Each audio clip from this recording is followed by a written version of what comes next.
À la fin de cette vidéo, tu sauras exactement comment éliminer l'anxiété et l'inquiétude en utilisant des principes stoïciens. Ce sont 10 secrets que très peu de personnes appliquent, mais qui peuvent transformer complètement ta manière d'affronter le stress et l'incertitude.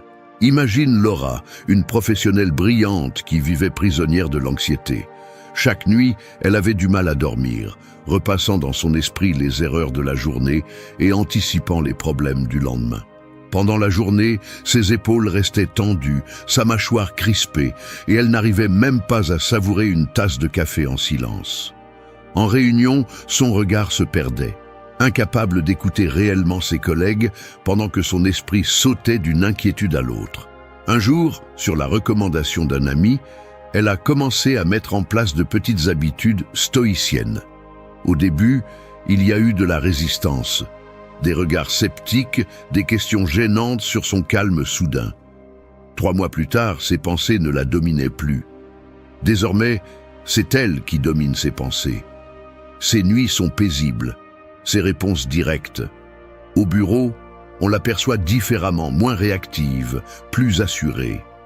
Ses secrets ne sont pas des phrases creuses ni des théories abstraites. Ce sont des outils pratiques, éprouvés au fil des siècles, qui vont t'aider à reprendre le contrôle et à trouver la sérénité, même au cœur du chaos. La plupart des gens ne découvrent jamais le 7e, et c'est souvent celui qui fait toute la différence. Commençons. Secret numéro 1. Distinguer entre ce que tu peux contrôler et ce que tu ne peux pas. L'anxiété se nourrit de la confusion. Lorsque tu ne sais pas ce qui est entre tes mains et ce qui ne l'est pas, ton esprit se disperse dans 1000 scénarios possibles, dont la plupart sont hors de ta portée. Le premier secret pour éliminer les préoccupations est de tracer une ligne invisible. D'un côté, ce qui dépend de toi, de l'autre, ce qui ne dépend pas de toi. Cette distinction est plus qu'un exercice mental, c'est un outil pratique. Imagine que tu as un entretien d'embauche important. Tu peux contrôler ta préparation, ta ponctualité, ta présence et ton attitude pendant la conversation. Tu ne peux pas contrôler l'opinion préalable du recruteur, la concurrence, ni les décisions internes de l'entreprise. Si tu t'obsèdes avec tout le processus, tu t'épuises en spéculation et en nervosité. Mais si tu concentres ton énergie uniquement sur ce qui dépend de toi, ta préparation et ton attitude, tu libères une énorme quantité d'espace mental. Cela ne signifie pas résignation, cela signifie stratégie. Tu diriges tes efforts là où ils peuvent vraiment faire la différence. Ce principe s'applique dans n'importe quelle situation. Pense à une dispute familiale. Tu peux contrôler ce que tu dis, le ton que tu utilises et ta disposition à écouter. Tu ne peux pas contrôler la réaction de l'autre, ni son humeur, ni les mots qu'il choisit. Pourtant, la plupart des gens investissent leur énergie à essayer de manipuler l'incontrôlable. Ils cherchent la réponse parfaite, anticipent la colère ou l'incompréhension, s'imaginent des scénarios qui n'arrivent jamais. Cela ne fait qu'augmenter l'anxiété. Regarde le cas de quelqu'un qui attend le résultat d'un examen médical. La peur s'intensifie parce que l'esprit essaie de contrôler le résultat, quelque chose qui lui échappe complètement.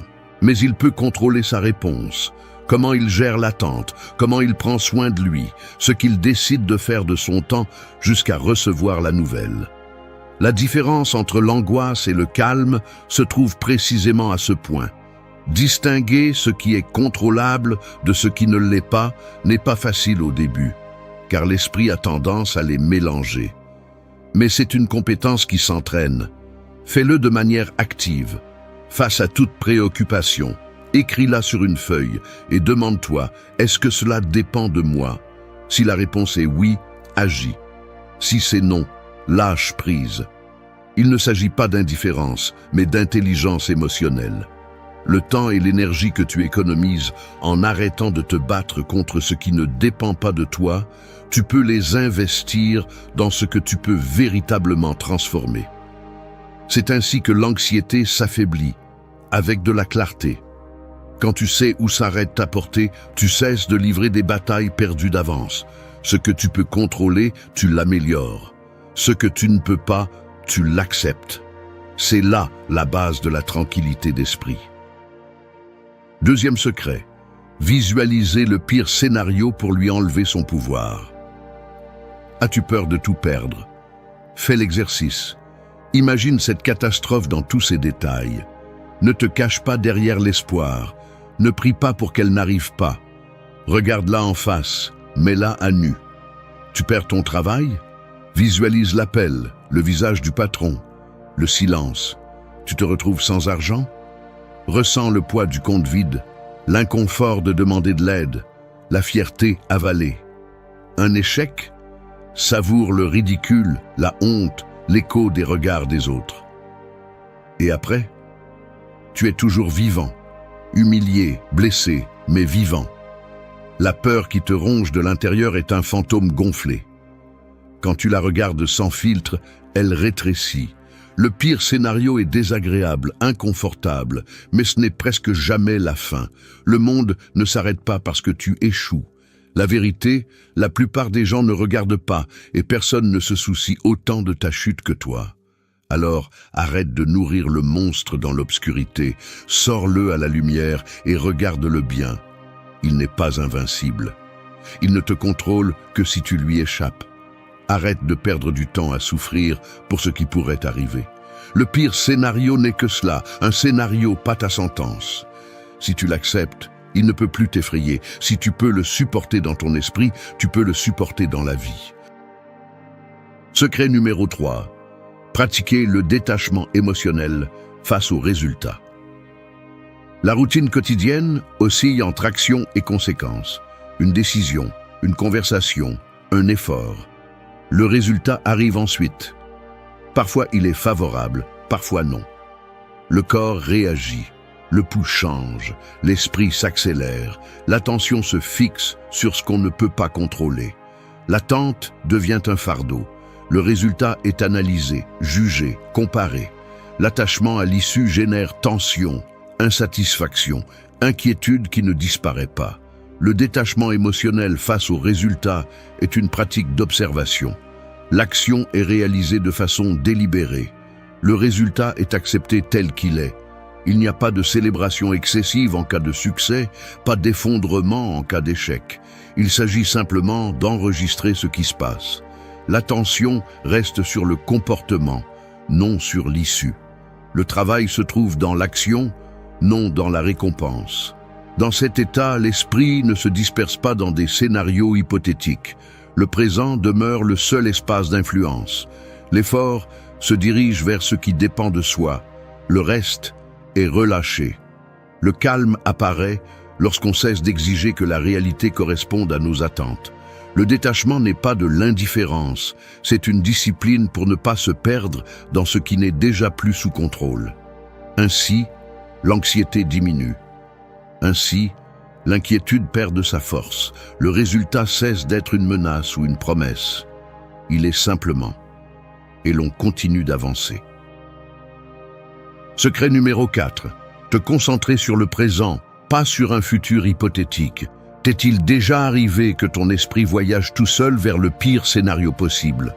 Soudain, tu te retrouves à imaginer des disputes qui n'ont jamais eu lieu, des problèmes qui peut-être n'arriveront jamais, et tu ressens le poids d'un avenir qui n'existe pas encore. C'est épuisant.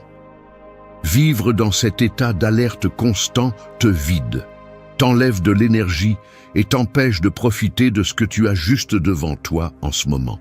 Tu n'es pas le seul. Nous sommes tous, à un moment ou à un autre, piégés par ce piège mental. Il est facile de se perdre dans le « et si ». Et si je n'obtiens pas ce travail? Et si je perds ce que j'ai? Et si quelque chose se passe mal? Mais combien de fois ces peurs se réalisent-elles vraiment? Combien de vies t'as échappé pendant que ton esprit se préoccupait de menaces qui n'existent que dans ton imagination? Quand tu te concentres sur le présent, quelque chose change. Tu respires.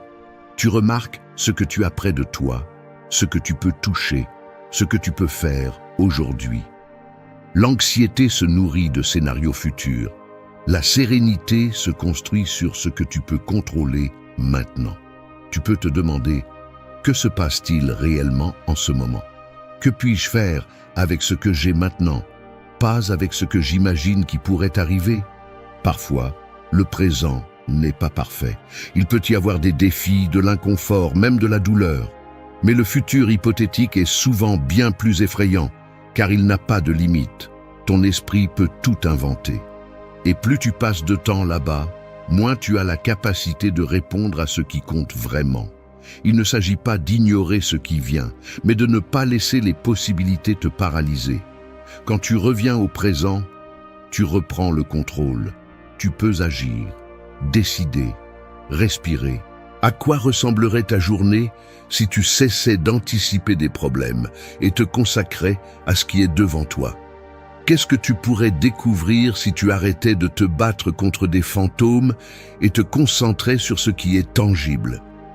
Aujourd'hui, en cet instant, de quoi peux-tu vraiment t'occuper? 5e secret. Accepter l'impermanence de toute chose. Rien ne demeure. Les objets s'usent, les relations changent, les émotions fluctuent. Un jour, la routine se brise. Un message inattendu, une nouvelle, une perte, et l'échiquier de la vie se réorganise sans demander la permission. Ce qui semble solide aujourd'hui n'est, demain, qu'un souvenir diffus. La jeunesse, la santé, même la douleur, tout suit le même cycle d'apparition et de disparition. Observer cela, sans fioriture, montre clairement que l'anxiété de vouloir contrôler les résultats est un effort vain. S'accrocher à ce qui est déjà en train de changer ne fait qu'augmenter la souffrance. La nature ne négocie pas. Chaque commencement porte en lui sa propre fin. Vivre sous l'illusion de la permanence crée des attentes rigides. On planifie comme si le monde suivait un scénario personnel. Mais l'incertitude est la seule constante. Certains essaient de résister, luttant contre le cours naturel et finissent épuisés, déçus. D'autres choisissent de s'adapter, suivent les changements, ajustent leurs pas lorsque le terrain devient instable. Le détachement n'est pas de la froideur, c'est une position lucide. Profiter de ce qui est, tant que c'est là, en sachant qu'à tout moment, cela peut disparaître. Ainsi, le souci perd de sa force. Il ne s'agit pas de se résigner, mais de comprendre la dynamique réelle de l'existence. Accepter l'impermanence, c'est regarder en face la fragilité de toute chose. Rien ne s'arrête. Le soulagement vient lorsqu'on lâche le besoin que tout dure. Ce qui est aujourd'hui ne sera pas demain. Le calme naît de cette acceptation. Secret 6. Utiliser la raison pour remettre en question les pensées anxieuses. L'anxiété se manifeste souvent comme une voix insistante dans l'esprit, répétant sans relâche des menaces, des scénarios catastrophiques et des doutes. Dans cet état, l'émotion domine et la logique se retire. Mais il existe un outil capable de rétablir l'équilibre. La raison. Utiliser la raison pour remettre en question les pensées anxieuses n'est pas un simple exercice intellectuel, mais une méthode concrète pour désamorcer la machinerie intérieure qui alimente la peur. La première étape consiste à identifier la pensée qui génère l'inquiétude. Par exemple, l'idée que quelque chose de mauvais va arriver ou je ne serai pas capable de résoudre ce problème. Une fois isolée, elle est examinée à l'aide de questions directes. Quelle preuve ai-je que cela va se produire? Est-ce déjà arrivé auparavant? Si c'est arrivé, est-ce que c'était aussi grave que je l'imaginais? Quelles alternatives existent? Suis-je en train d'ignorer des éléments qui contredisent cette crainte? Cette série de questions agit comme une loupe sur la distorsion, révélant sa fragilité. En pratique, cela signifie ne pas accepter la première impulsion de l'esprit comme une vérité absolue. Imagine quelqu'un qui craint de perdre son emploi après avoir commis une petite erreur. Son esprit projette un avenir fait d'échecs et de ruines. Mais, en analysant la situation de manière rationnelle, il découvre qu'il n'a jamais été licencié pour des erreurs similaires, que l'entreprise dispose de protocoles pour corriger les problèmes et que d'autres collègues ont commis des fautes sans conséquences graves. La peur perd de sa force lorsqu'elle est exposée à la lumière des faits. Il ne s'agit pas de forcer l'optimisme ni de nier les risques réels, mais de distinguer entre ce qui est possible et ce qui est probable, entre la peur et la réalité. La raison n'élimine pas automatiquement l'anxiété, mais en réduit l'intensité et permet de prendre des décisions plus équilibrées. Ainsi, l'esprit cesse d'être l'otage de ses propres fantasmes et retrouve le contrôle. Cette technique demande de la pratique. L'esprit anxieux est habile à déguiser des suppositions en certitudes, à exagérer les menaces et à minimiser les ressources. C'est pourquoi il est nécessaire de revenir encore et encore à l'interrogation rationnelle. Ce que je pense, est-ce un fait ou une interprétation? Suis-je en train d'exagérer la probabilité d'une issue négative? Que puis-je réellement faire, ici et maintenant? À mesure que cette habitude se renforce, l'anxiété perd sa capacité à dicter le cours des pensées. La peur cesse d'être un tyran invisible et devient un adversaire identifiable, auquel on peut répondre par des arguments, et non seulement par l'évitement ou la résignation. Utiliser la raison pour remettre en question les pensées anxieuses est une discipline quotidienne. Elle ne promet pas la disparition totale de la peur, mais offre la possibilité de vivre avec plus de clarté, sans succomber à chaque alarme intérieure. Le calme naît non pas de l'ignorance des problèmes, mais du fait de les affronter avec la lucidité qu'apporte une analyse honnête et détachée. Septième secret, se rappeler que ce sont tes jugements qui créent la souffrance, pas les faits. Si quelque chose d'extérieur te fait souffrir, la douleur ne vient pas de la chose elle-même, mais de ton jugement à son sujet. Et tu peux effacer ce jugement à l'instant même. Marc Aurèle a laissé cet avertissement comme un rappel à ceux qui cherchent la paix intérieure au milieu du chaos extérieur. La plupart du temps, ce n'est pas l'événement en soi qui nous brise, mais l'interprétation que nous en faisons. L'esprit humain a l'habitude d'ajouter des couches de signification, d'anticiper des catastrophes, de construire des récits où les faits ne sont que le point de départ et où la souffrance se multiplie dans l'interprétation. Un message sans réponse, un regard de désapprobation, un échec inattendu. Le fait est neutre, mais le jugement que nous portons sur lui l'imprègne d'anxiété, de peur, d'angoisse. Observe avec honnêteté combien de fois t'es-tu senti prisonnier de pensées qui tournent en boucle, alimentées par des suppositions et des peurs qui ne se matérialisent jamais. Dans ces moments-là, ce qui te blesse, ce n'est pas la situation, mais l'histoire que tu racontes à son sujet. Le jugement transforme une petite gêne en blessure, une incertitude en menace, une perte en abîme. La souffrance grandit à mesure que tu insistes à interpréter, à qualifier, à ressasser ce qui aurait pu être ou ce que tu crains qui advienne. L'antidote consiste à suspendre le jugement, à regarder les faits à nu, sans ornement ni condamnation. Il ne s'agit pas de nier ce qui arrive, ni de feindre l'indifférence. Il s'agit de reconnaître que le pouvoir de te blesser réside davantage dans ton esprit que dans le monde. À chaque instant, tu peux choisir d'examiner ta réaction et de te demander « Est-ce un fait ou mon opinion sur le fait? Est-ce que je vois ce qui est ou ce que je crains que ce soit ?» Pratiquer ce discernement n'est pas facile. Mais chaque fois que tu parviens à séparer le fait de l'interprétation, tu récupères une part de ta liberté intérieure. Tu cesses d'être l'otage de tes pensées et tu deviens leur témoin. L'anxiété perd de sa force parce que tu n'alimentes plus le feu avec des jugements inutiles. L'inquiétude se dissout quand tu comprends que la plupart de tes tempêtes naissent à l'intérieur, pas à l'extérieur. Rappelle-toi, la douleur peut être inévitable, mais la souffrance est optionnelle. Et la clé pour l'arrêter réside dans ta capacité à juger moins et à accepter davantage. Secret numéro 8. Limiter ton exposition aux stimuli inutiles. L'esprit humain n'est pas conçu pour traiter le flux constant d'informations, d'images et de sons qui nous entourent aujourd'hui. Chaque notification, chaque message, chaque fragment de contenu que tu consommes laisse une trace, aussi minime soit-elle. Le problème n'est pas seulement l'excès, mais aussi la qualité et la pertinence de ce que nous laissons entrer.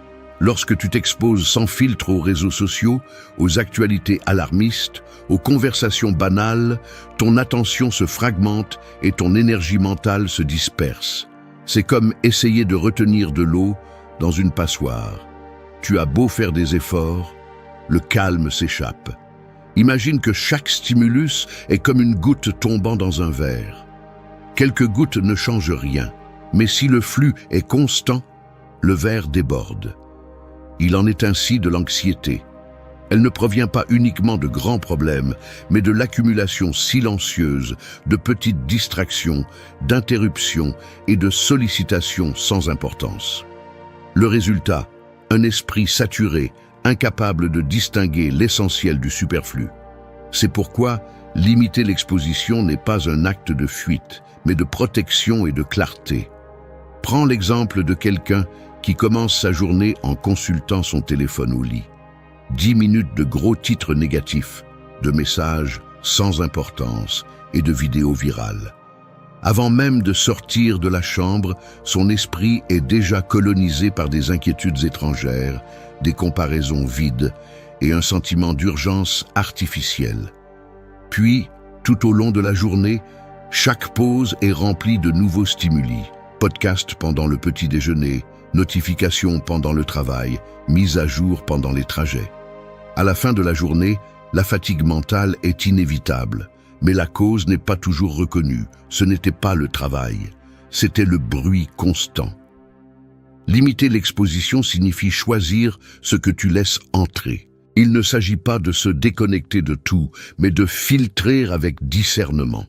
Demande-toi avant de consommer. Est-ce que cela m'apporte quelque chose ou cela prend-il simplement de la place? Ce contenu m'apporte-t-il de la clarté, de l'inspiration ou ajoute-t-il simplement du bruit? L'exercice peut sembler anodin, mais il est radicalement transformateur. En réduisant le flux de stimuli inutiles, tu reprends le contrôle de ton attention et tu rétablis ton énergie mentale. La pratique peut commencer par des gestes simples. Mets en sourdine les notifications qui ne nécessitent pas de réponse immédiate. Prends des moments sans écran dans la journée, ne serait-ce que pour de courts instants. Supprime les sources d'informations redondantes. Apprends à tolérer le silence et le vide au lieu de vouloir les remplir compulsivement. Tu remarqueras que l'anxiété diminue, non parce que les problèmes disparaissent, mais parce que ton esprit retrouve l'espace pour traiter, décider et répondre au lieu de simplement réagir. La différence est tangible, moins de stimuli, plus de présence, moins de dispersion, plus de profondeur. Ce n'est pas de l'isolement, c'est un choix conscient.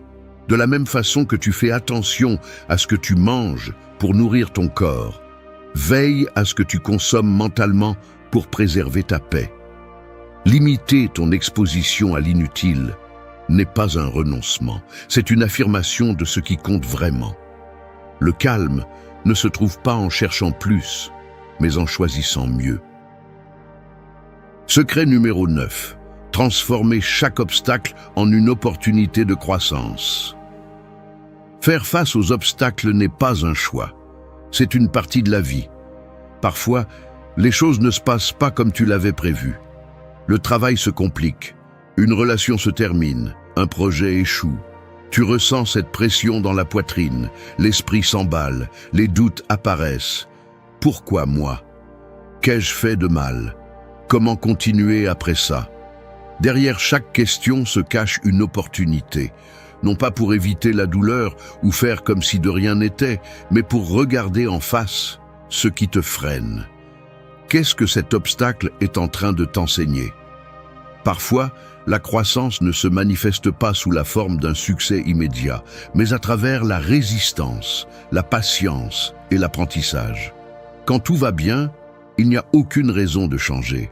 Mais quand la vie te met à l'épreuve, c'est là que la véritable opportunité de te transformer apparaît. Pense aux fois où quelque chose s'est mal passé et avec le temps, tu t'es rendu compte que c'était une leçon. Peut-être as-tu perdu un emploi et découvert une vocation différente. Peut-être qu'une déception t'a appris à poser des limites.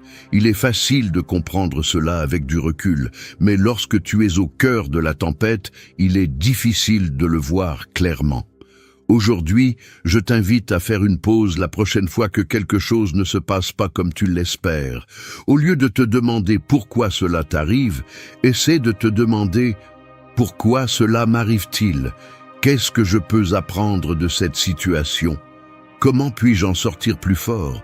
Il ne s'agit pas de se résigner ni d'ignorer la douleur, mais de l'utiliser comme un maître exigeant qui t'oblige à grandir. As-tu remarqué comment certaines personnes semblent devenir plus fortes après une crise? Ce n'est ni de la chance, ni un hasard. C'est un choix. Elles décident de voir l'obstacle comme un défi, et non comme une condamnation. Elles reconnaissent que, même si elles ne contrôlent pas ce qui arrive, elles peuvent choisir comment y répondre. Et si tu regardais tes propres problèmes sous cet angle, comment ta journée changerait-elle si chaque difficulté devenait une opportunité d'apprendre quelque chose de nouveau sur toi-même? Parfois, ce que nous craignons le plus de perdre est précisément ce qui nous empêche d'avancer. Et lorsque nous finissons par le lâcher, l'espace pour quelque chose de nouveau apparaît. La prochaine fois que tu seras confronté à un obstacle, souviens-toi de ceci. Tu n'es pas la seule personne à traverser des difficultés et tu n'es pas faible parce que tu te sens submergé. Mais tu as le choix. Tu peux laisser l'obstacle t'arrêter ou tu peux choisir de grandir à partir de lui. Qu'est-ce que tu vas décider? 10e secret. Assumer que la tranquillité dépend uniquement de ton attitude, jamais des circonstances. C'est ici que prend fin l'illusion la plus coûteuse, la croyance que le calme viendra lorsque tout sera en ordre à l'extérieur, qu'il suffit de résoudre tes problèmes, que si tu obtiens le travail, le partenaire, la santé, l'argent, alors enfin, tu pourras respirer. Depuis combien de temps attends-tu ce moment? Combien de fois l'as-tu effleuré du bout des doigts, juste pour voir comment il se dissout dès que le vent change? La vérité, c'est que la vie ne cesse jamais de bouger. Les problèmes ne disparaissent pas, ils changent seulement de nom et de forme. Tu crois que le prochain objectif sera le dernier, qu'après tu te sentiras enfin en paix. Mais l'anxiété trouve toujours une porte d'entrée, une conversation gênante, une nouvelle inattendue, un regard de désapprobation. L'inquiétude est un parasite qui se nourrit de ton espoir de contrôle. Regarde en arrière. Chaque fois que tu as atteint quelque chose que tu voulais, combien de temps a duré la tranquillité? Un jour, une semaine, un mois avant que l'esprit ne trouve une nouvelle raison de s'inquiéter? Le cycle est interminable si tu continues à parier que le calme vient de l'extérieur. Il n'existe aucune circonstance parfaite, aucun scénario où tout serait sous contrôle. La vie est une succession d'incertitudes, de problèmes, de pertes, de changements. Vouloir que le monde s'adapte à tes désirs est la recette la plus sûre pour la frustration et l'anxiété chronique. Tu peux passer toute ta vie à attendre que l'environnement t'offre une trêve, mais elle ne viendra jamais. Le monde n'est pas conçu pour te donner la paix. Il ne l'a jamais été. La seule variable que tu peux contrôler, c'est ton attitude. Et ce n'est pas de l'optimisme bon marché, ni du positivisme superficiel. C'est l'acceptation brutale que la douleur, le chaos, l'injustice et la perte sont inévitables. Que personne ne viendra te sauver de tes pensées. Que personne ne va te garantir un lendemain sans secousse. Si ta tranquillité dépend du fait que tout se passe bien, tu seras toujours à la merci du hasard. Ta paix sera l'otage de ce que tu ne peux pas contrôler.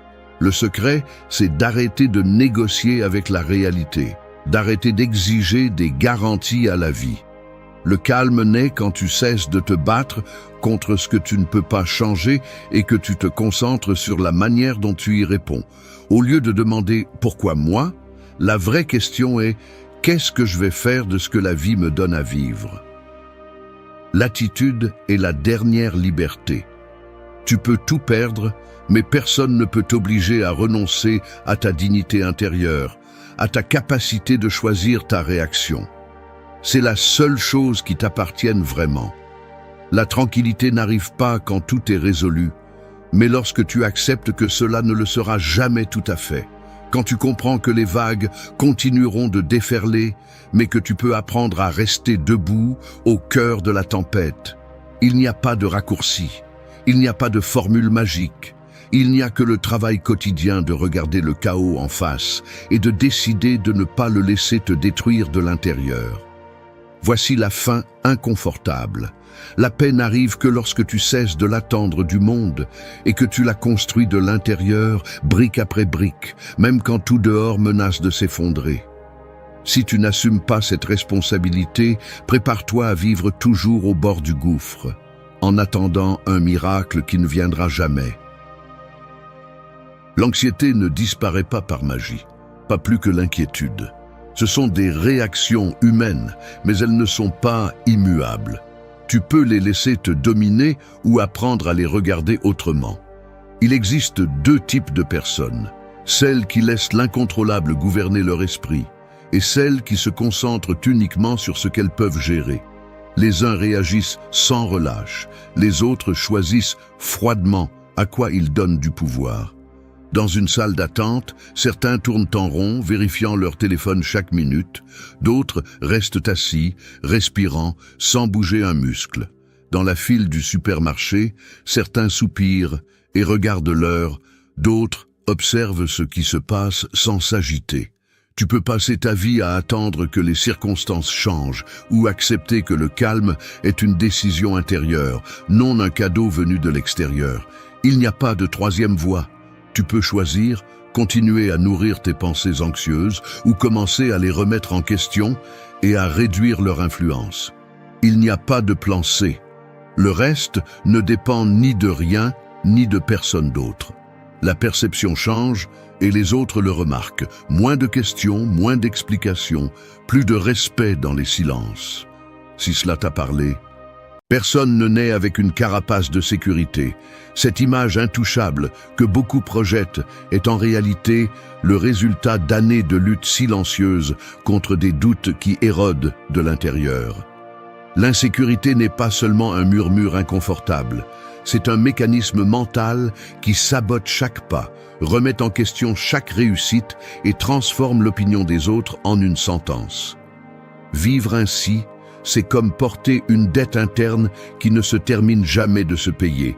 Chaque jour s'ajoute plus d'intérêt, plus de poids, plus de fatigue psychologique. Ce qu'on ne dit pas souvent, c'est que, bien que le monde essaie de te vendre des formules rapides, la véritable sécurité ne se hérite pas ni ne se feint. Elle se construit et souvent au prix de fractures douloureuses dans le caractère. Ici, nous n'allons pas adoucir la réalité. L'insécurité t'isole, te fait perdre des opportunités et, si tu ne t'en occupes pas, finit par te voler la vie sans que tu t'en rendes compte. Mais il y a une issue, et ce n'est pas une fantaisie motivationnelle.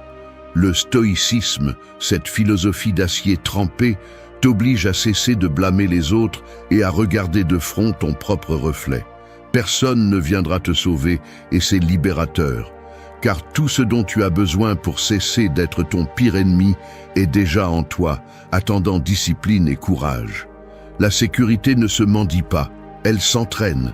Ici, nous allons démonter l'insécurité pièce par pièce, avec des outils pratiques qui exigent une honnêteté brutale et une action quotidienne.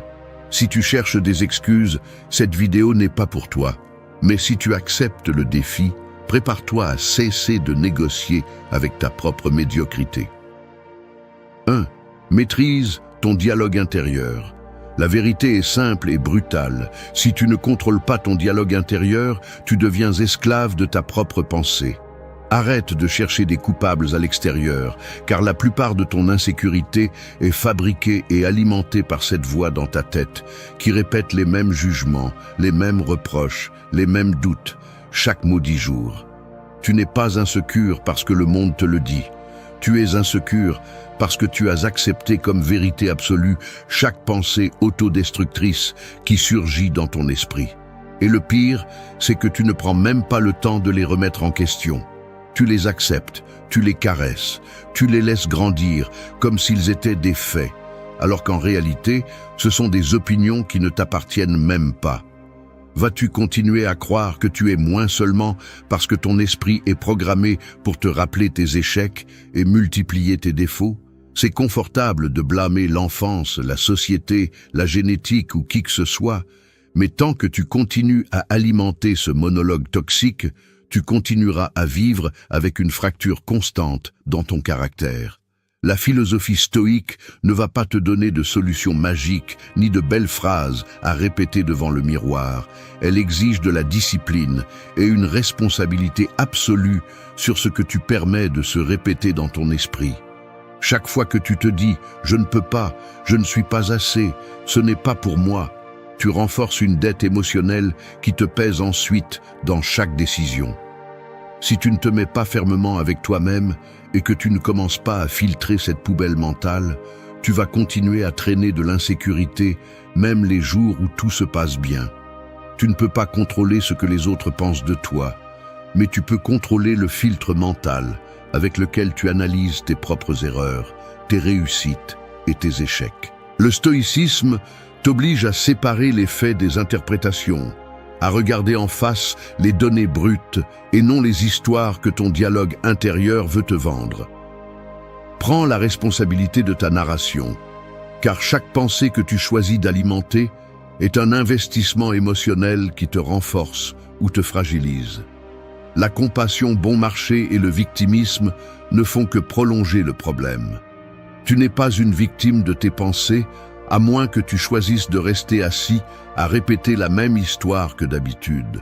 L'autocritique peut être brutalement utile si elle est utilisée avec objectivité, pas avec le masochisme de te punir pour chaque erreur. Choisis consciemment de te parler comme tu parlerais à quelqu'un que tu respectes vraiment. Si tu te parles comme à un ennemi, ne sois pas surpris lorsque l'insécurité finira par dévorer la peu de confiance qu'il te reste. Réviser ton dialogue intérieur n'est pas un exercice de développement personnel superficiel. C'est une obligation si tu veux vivre avec intégrité. La sécurité personnelle est le résultat de ta capacité à surveiller et à discipliner ce que tu permets de traverser ton esprit. L'admettre est difficile, mais c'est nécessaire. Une grande partie de ta souffrance est volontaire, car tu n'as jamais fait l'effort réel de remettre en question tes pensées les plus nuisibles. Ce que tu te répètes chaque jour devient le matériau avec lequel tu construis ta réalité. Ne te parle pas comme un traître, ne te parle pas comme un ennemi. Si tu veux dominer l'insécurité, commence par arrêter de négocier avec tes pensées autodestructrices et mets de l'ordre dans ton esprit. Parce qu'à la fin, la voie la plus dangereuse n'est pas celle de l'extérieur, c'est celle que tu as à l'intérieur et à laquelle tu as donné un pouvoir qu'elle ne mérite pas. Tu veux avancer? Discipline ton dialogue intérieur. L'esprit s'entraîne ou te enterre. 2. Réponds, ne réagis pas.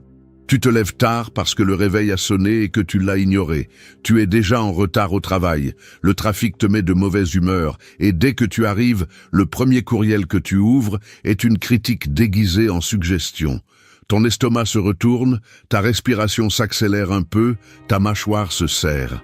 Tu te diriges directement vers ton bureau, mais au lieu de répondre calmement au courriel, tu es pris par l'envie de donner une réponse impulsive, presque automatique, comme si quelqu'un à l'intérieur de toi appuyait sur un bouton rouge. Et ainsi, un jour de plus, tu laisses ce qui se passe à l'extérieur dicter ce qui se passe à l'intérieur. Ton humeur va et vient selon les stimuli, comme si tu étais une marionnette des émotions. Ce schéma se répète, un regard étrange de quelqu'un, une mauvaise nouvelle, un mot mal placé, et tu ressens la même impulsion de réagir, comme si ta dignité était en jeu à chaque microseconde. C'est là que commence le cycle. D'abord le stimulus, puis la réaction immédiate, et ensuite le regret, ce poids que portent ceux qui ne gèrent pas leurs propres ressorts internes. Ce que tu ne vois pas, ou ce que tu n'as pas voulu voir, c'est que l'insécurité se nourrit précisément de ces réactions automatiques. Ce n'est pas seulement ce qui se passe, c'est comment tu sautes devant ce qui se passe, comme si ta valeur dépendait de chaque événement externe. Chaque fois que tu réponds sans filtre, que tu te laisses emporter par le première impulsion, tu renforces la croyance que tu n'as pas de véritable contrôle sur toi-même. Et cette idée, même si tu ne l'exprimes pas à voix haute, ronge ton estime de soi. La philosophie stoïque martèle ce point. Entre ce qui se passe et ce que tu fais, il y a un espace, et cet espace est le seul territoire qui t'appartient réellement. Personne ne peut l'envahir, à moins que tu ne le permettes. Mais si tu ne le reconnais pas et ne le défends pas, ta journée et tes émotions restent à la merci de tout contretemps, commentaire ou geste extérieur. Il y a un mécanisme invisible derrière chaque réaction incontrôlée. L'habitude d'interpréter tout comme une menace personnelle. L'esprit, entraîné à l'autodéfense, détecte des problèmes là où il n'y en a pas et active le pilote automatique de l'émotion. Le cœur s'accélère, le sang monte à la tête, et avant que tu ne t'en rendes compte, tu as déjà dit ou fait quelque chose dont tu regrettes ensuite. Répondre implique quelque chose de différent. Cela nécessite d'interrompre ce cycle. Il ne s'agit pas de devenir froid ou indifférent, mais de faire une pause minimale, mais vitale. L'autocontrôle n'est pas de la répression, c'est le pouvoir de choisir. Tu ne peux pas choisir ce qui t'arrive, mais tu peux choisir comment le traiter.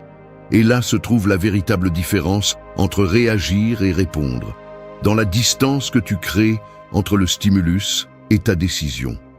La réponse consciente est l'un des outils les plus sous-estimés pour démonter l'insécurité, parce que lorsque tu choisis calmement, tu cesses d'être un otage de l'environnement et tu commences à construire, petit à petit, une identité basée sur la maîtrise intérieure. Chaque fois que tu parviens à répondre au lieu de réagir, tu accumules du respect de soi. C'est un investissement émotionnel silencieux mais puissant. Tu n'es pas le reflet de tes impulsions, tu es le résultat de tes choix. Tu veux une véritable sécurité. Maintiens cette pause intérieure. Le calme est une discipline sous pression. Cela et rien d'autre est la véritable base de la confiance. 3. Arrêtez de chercher l'approbation extérieure. Il n'est pas agréable de l'admettre, mais pendant des années, j'ai vécu en fonction de ce que les autres pensaient de moi. Chaque petit signe d'approbation était comme une dose de soulagement temporaire, et chaque geste de désapprobation, une alarme intérieure qui me forçait à corriger le tir pour ne pas perdre cette validation. Le problème, c'est que lorsque votre valeur dépend de facteurs externes, vous devenez un mendiant émotionnel. Votre estime de soi devient un compte bancaire que seuls les autres peuvent remplir ou vider. Et chaque interaction est une transaction où vous êtes toujours en désavantage. Le mécanisme est subtil, mais dévastateur. Vous commencez à façonner vos mots, vos gestes et même vos opinions pour vous conformer à ce que vous pensez que l'on attend de vous. Ce n'est pas de l'authenticité, c'est une survie sociale déguisée en gentillesse. Le résultat, une sensation permanente de déficit, une dette existentielle qui ne se solde jamais parce que, peu importe vos efforts, l'approbation des autres est toujours volatile et conditionnelle. L'insécurité personnelle se multiplie chaque fois que vous faites du regard extérieur votre juge principal. Analysons le circuit. D'abord, surgit le désir d'être accepté, car nous associons être accepté à avoir de la valeur. Ensuite, vous vous adaptez, vous vous censurez, vous filtrez vos désirs et vos opinions authentiques pour vous intégrer. Chaque fois que vous le faites, vous payez par de petites concessions invisibles. Ainsi, votre identité se fragmente en versions conçues pour différents publics et dans le processus, vous perdez votre boussole intérieure. À la fin de ce chemin, l'insécurité n'est pas seulement toujours là, elle se renforce, car vous percevez que vous avez besoin de masques pour être toléré. Plus vous alimentez cette dynamique, plus vous vous éloignez de toute notion réelle de confiance. L'approbation est un prix qui ne dure jamais, un renforcement qui vous rend dépendant et toujours vulnérable à la critique ou au rejet. Le piège est évident. Plus vous cherchez à plaire, moins vous avez de contrôle sur votre propre valeur. La philosophie stoïque déconstruit ce jeu à la racine. Les stoïciens ne vous disent pas de mépriser l'opinion des autres par pur orgueil, mais de la reconnaître pour ce qu'elle est, une donnée externe qui ne définit ni votre essence ni votre valeur. Le critère personnel est le seul filtre qui vous protège des fluctuations émotionnelles produites par la recherche constante de reconnaissance. Lorsque vous cessez de négocier votre identité pour de l'approbation, vous vous libérez d'une dépendance chronique qui ne vous apportera jamais la paix. Le respect des autres, s'il arrive, est une conséquence, pas un objectif.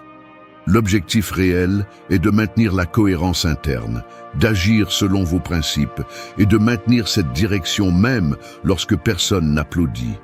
Si votre sécurité dépend des autres, elle ne sera jamais à vous. Elle sera toujours empruntée.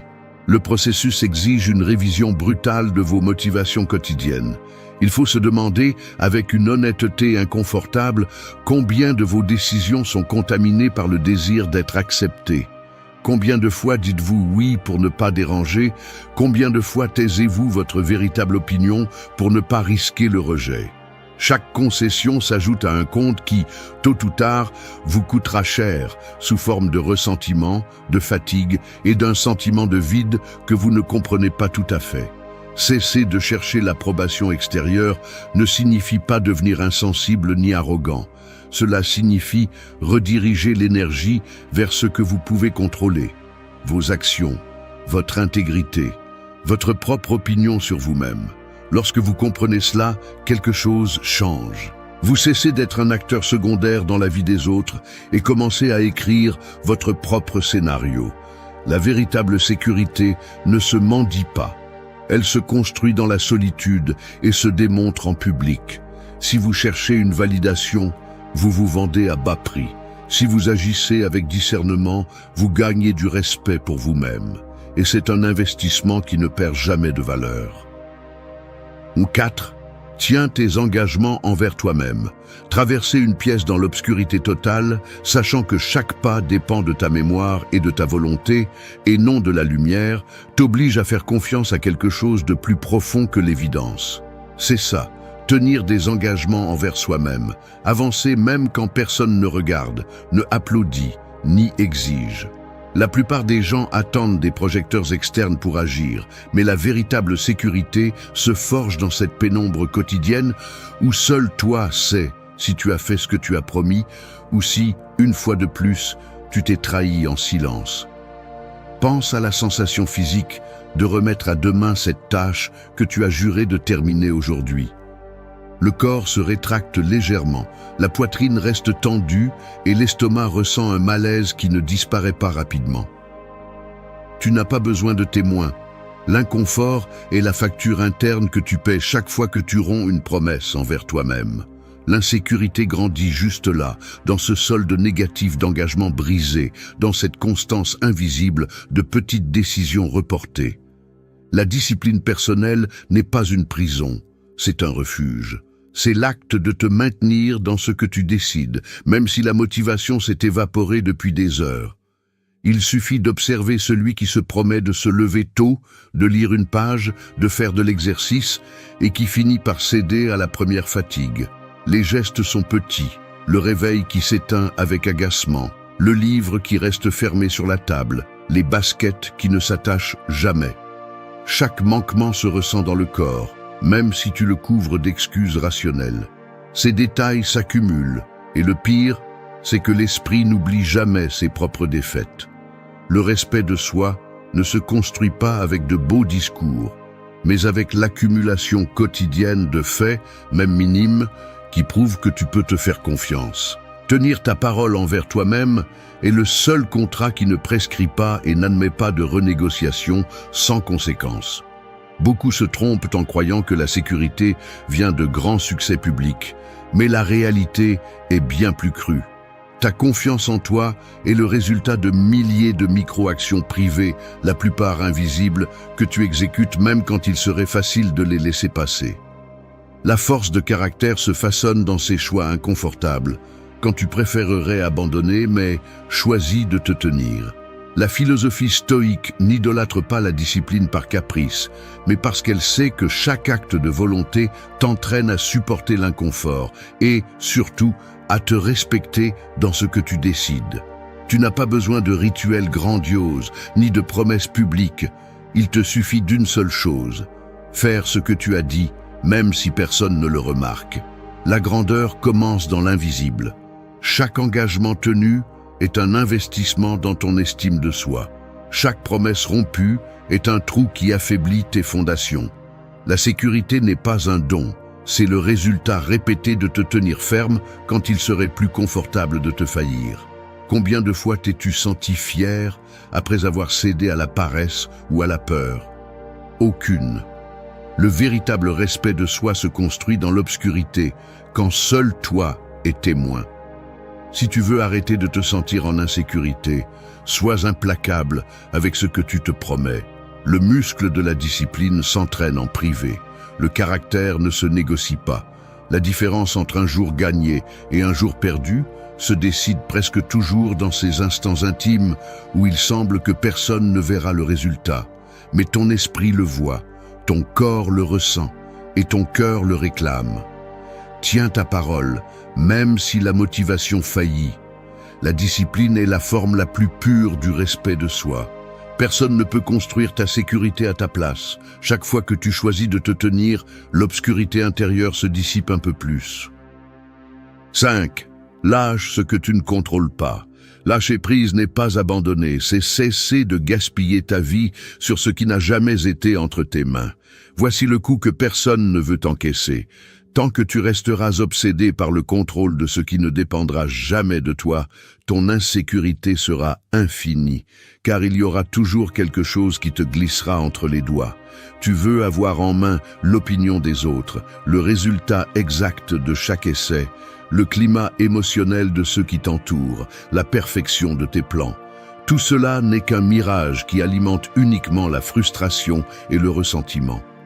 Jusqu'à quand vas-tu te permettre ce piège? Il ne s'agit pas de te résigner, il s'agit de comprendre que chaque gramme d'énergie que tu investis dans ce que tu ne contrôles pas est une dette émotionnelle qui ne sera jamais remboursée. C'est aussi simple que cela. Ce qui ne dépend pas de toi t'appartient autant que la pluie ou le trafic. Tu continues de croire que l'anxiété se résout en pensant davantage, en planifiant chaque détail, en anticipant des scénarios, mais c'est tout le contraire. Plus tu t'obsèdes pour l'extérieur, plus tu deviens faible à l'intérieur. L'esprit se déforme lorsque tu l'utilises comme un instrument de surveillance perpétuelle sur l'impossible. Le résultat est une fatigue chronique, un sentiment d'insuffisance qui se multiplie chaque fois que la réalité ne répond pas à tes attentes. Le stoïcisme te crache la vérité au visage. La seule chose que tu maîtrises vraiment, c'est ton attitude, tes actions et le sens que tu choisis de donner à ce qui se passe. Personne d'autre ne mettra ce filtre à ta place. S'accrocher à ce que tu ne contrôles pas est un acte de lâcheté mentale, une façon d'éviter le travail difficile d'agir sur ce qui t'appartient. Il est plus confortable de blâmer le hasard, le destin, la malchance, que d'assumer la responsabilité brutale de ce que tu peux réellement changer. Chaque fois que tu te surprends à revisiter encore et encore le même problème, à tourner en rond sur ce qui ne s'est pas passé comme tu le voulais, à répéter dans ta tête le film de ce que les autres ont dit ou fait, tu choisis de te fragiliser. Ne fais pas semblant, cette insistance n'est pas de l'inquiétude, c'est la peur d'accepter ta propre limite. La véritable liberté commence lorsque tu décides de lâcher le poids mort des attentes, le besoin d'avoir raison, le désir enfantin de contrôler le résultat final. La sérénité n'est pas un luxe réservé aux éclairés, c'est le fruit d'un entraînement quotidien au détachement. Tu cesses de demander au monde de te faire sentir en sécurité et tu commences à construire cette sécurité à partir de la seule source que tu as, ta conduite, ton jugement, ta réponse. L'insécurité grandit dans le domaine de la fantaisie. Si telle personne changeait, si le monde fonctionnait comme je le veux, alors je serais tranquille. Mensonge. Cette tranquillité n'arrive jamais car il y aura toujours quelque chose hors de ta portée. La maturité émotionnelle se démontre dans la capacité à réduire l'horizon à l'essentiel. Que dépend de moi, ici et maintenant? Le reste n'est que bruit qui t'entraîne et te distrait de ce qui est vraiment important. Chaque fois que tu lâches, tu gagnes en force. Chaque fois que tu t'obsèdes, tu te saignes de l'intérieur. Le détachement est une discipline, pas de l'indifférence. C'est choisir où tu mets ton énergie et où tu cesses de la donner. Ne cherche pas la paix dans le prochain résultat, dans le prochain geste d'approbation, dans le comportement des autres. La paix est le solde de ne pas hypothéquer ton esprit sur des causes perdues. Apprends à lâcher ce qui ne t'appartient pas. Ce n'est qu'alors que ta sécurité cesse de dépendre du hasard et commence à avoir des racines propres. La véritable liberté est de cesser de négocier ta tranquillité avec ce que tu ne pourras jamais contrôler. C'est cela la maturité et c'est cela le pouvoir. 6. Agis même avec peur. La peur ne va pas disparaître. C'est la vérité que personne ne veut accepter, mais qui définit la différence entre ceux qui avancent et ceux qui passent leur vie à attendre de se sentir prêts. Attendre que la peur disparaisse est l'excuse parfaite pour ne rien faire. L'esprit cherche des garanties, mais la vie n'en offre jamais. L'insécurité se déguise en prudence, en logique, en 1000 raisons de reporter ce que tu sais que tu dois faire. Mais sous ces justifications se cache un mécanisme beaucoup plus primitif, la peur de s'exposer, de se tromper, d'échouer, de ne pas être à la hauteur de ses propres attentes. Là, dans ce coin où le corps se tend, l'esprit invente des scénarios et l'anxiété s'accumule comme un poids sur la poitrine. Se joue le véritable match. Ce n'est pas la situation qui te paralyse, c'est l'interprétation que tu construis sur le risque. Tu deviens expert dans l'anticipation du pire résultat, dans l'alimentation du doute, dans la collection d'excuses sophistiquées pour ne pas bouger. Tu appelles cela « attendre le bon moment ». Mais au fond, tu es juste en train d'entraîner l'impuissance. Le piège mental le plus courant est de croire que la sécurité arrive avant l'action, comme si tu devais d'abord te sentir courageux pour ensuite oser. Mais cela fonctionne exactement à l'inverse. Le courage est la conséquence d'agir malgré la peur, pas la condition préalable pour commencer. Chaque fois que tu procrastines, tu renforces l'idée que la peur est plus grande que toi. Chaque fois que tu te forces à bouger, même si ta voix intérieure te dit de t'arrêter, tu construis une confiance qui ne s'estompe pas face au premier obstacle. L'esprit enregistre ces moments. L'occasion où tu as parlé même si tu tremblais à l'intérieur, le jour où tu as dit oui à une responsabilité qui te mettait au défi, l'instant où tu ne t'es pas laissé freiner par l'inconfort de te sentir vulnérable. Ces micro-décisions, presque invisibles pour le monde, sont la base de tout respect de soi. Personne ne peut te donner la sécurité que tu ne te construis pas toi-même. La philosophie stoïque ne romantise pas la peur, mais ne la diabolise pas non plus. Elle la reconnaît comme une réaction naturelle, un signe que ce qui est en jeu t'importe. Mais le stoïcisme exige que tu examines la racine de la peur. Est-ce vraiment une menace ou juste une perception déformée par tes propres croyances? La plupart des peurs actuelles ne sont ni physiques ni mortelles. Elles sont sociales, émotionnelles, imaginaires. Tu crains le ridicule, le jugement, le rejet, de ne pas répondre aux attentes que tu t'es imposées ou que tu absorbes des autres. Le problème est que plus tu négocies avec ces peurs, plus leur ombre devient grande. Il n'y a pas de raccourci. La seule façon de réduire le pouvoir de la peur est de la traverser. Action, pas débat interne. Mouvement, pas paralysie réflexive. La sécurité authentique est une conséquence, jamais une condition préalable. Attendre de ne plus avoir peur est une autre façon de se rendre en silence. L'action est la seule véritable thérapie contre l'insécurité. Chaque pas que tu fais, même s'il est petit et même si la peur t'accompagne, est une déclaration d'indépendance mentale.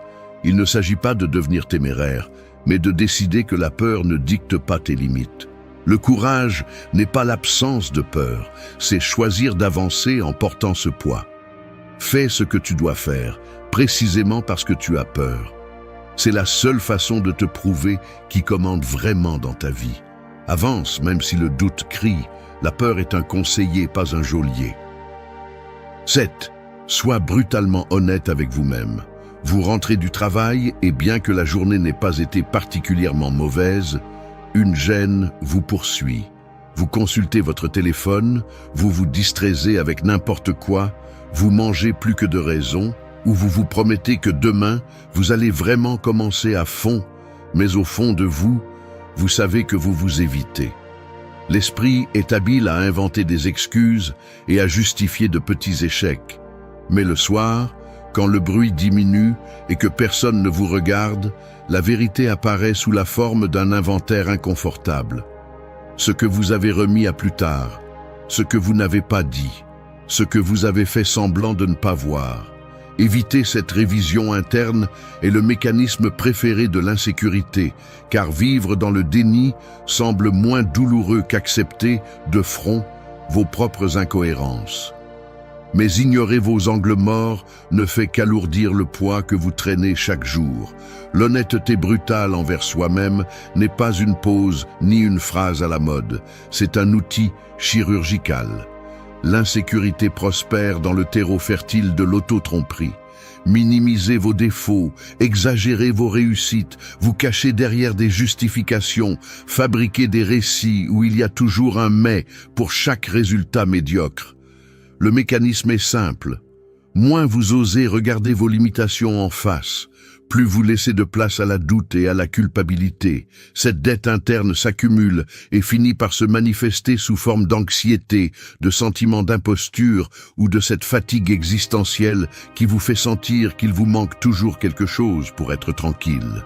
Personne ne vous oblige à vivre ainsi, mais il est plus facile de se raconter des histoires que de déconstruire le récit et d'accepter les données brutes. Si vous examinez les schémas de ceux qui ont une sécurité intérieure solide, vous verrez que la différence ne réside pas dans l'absence d'erreurs, mais dans la capacité à les admettre sans anesthésie.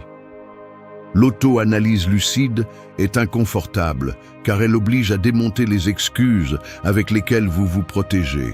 Cessez de blâmer le contexte, les circonstances, la chance ou la génétique, et commencez à identifier, avec des noms et des prénoms, les décisions qui vous sabotent. Il ne s'agit pas de vous punir, mais de pratiquer une vigilance impitoyable sur vos récits les plus confortables. L'esprit cherchera toujours l'option la moins douloureuse, couvrir, distraire, reporter.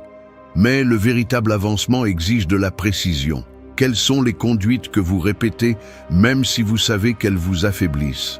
Quelles décisions vous coûtent cher en estime de soi parce que vous refusez de les affronter?